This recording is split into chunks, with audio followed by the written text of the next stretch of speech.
Okay, guys, so in our last video, we talked about how to set requirements on your module.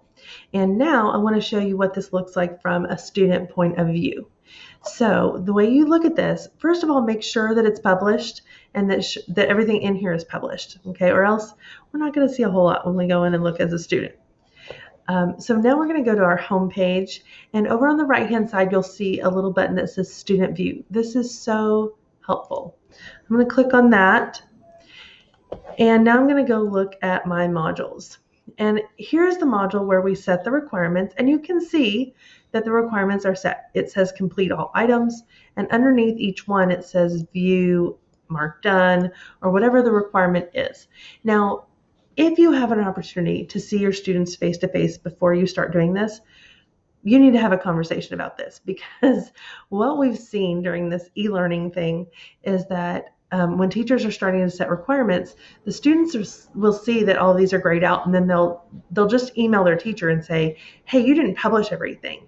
And what they're not understanding is, hey, if I just view this first thing or do what it says, then I can move on. So they're not really getting that all the time.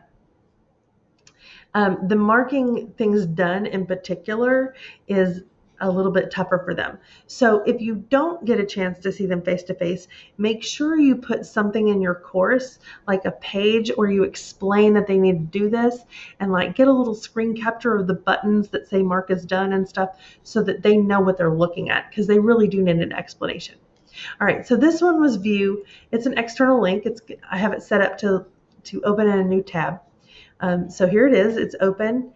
And now when I go back to my course, it'll take me here, and I have a next button, okay? Let's go take a look though at the module and see what it looks like now. Now, the intro to this week's topic is open. Okay, the rest of it's still locked, but this one is open, and I can click on that. I could have clicked on the next button and gotten here too. All right, so here's one of those that's mark as done. So this is what it looks like as a student. There's a mark as done button up here. And well, I'm not going to push it right away. I'm going to just click next and show you what happens. Now, I know this is shocking to you, but if this happens to your students, they may not actually read this. I know that's hard to believe.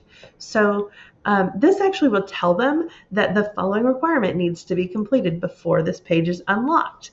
They have to go to the intro to this week's topic, and it links to it, and you must mark it as done.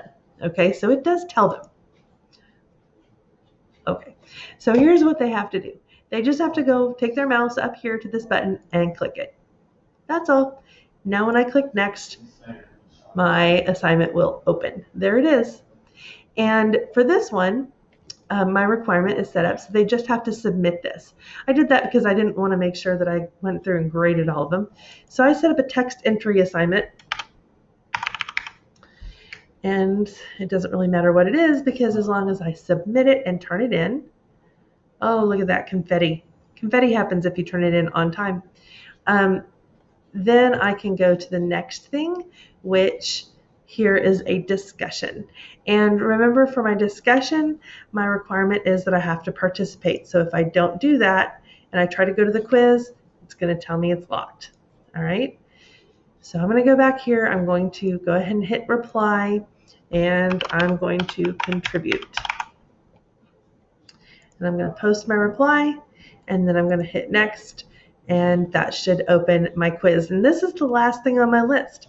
And guess what? If I go back over to my modules now and I look at that, everything is open. All right, that's how you know that it's working.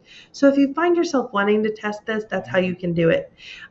You might notice, if you did the last video with me, that I took out the Edpuzzle assignment, and that's because as a test student, I'm not going to be able to do that one. So if you are trying to test it and you have something like an Edpuzzle or another LTI, maybe a Google Course Cloud assignment or a Google Course Kit assignment, those type of things, those will kind of throw off your test student trial. So just so you know, just be aware of that. Okay? All right, I hope you have good luck and try this yourself and see how it works.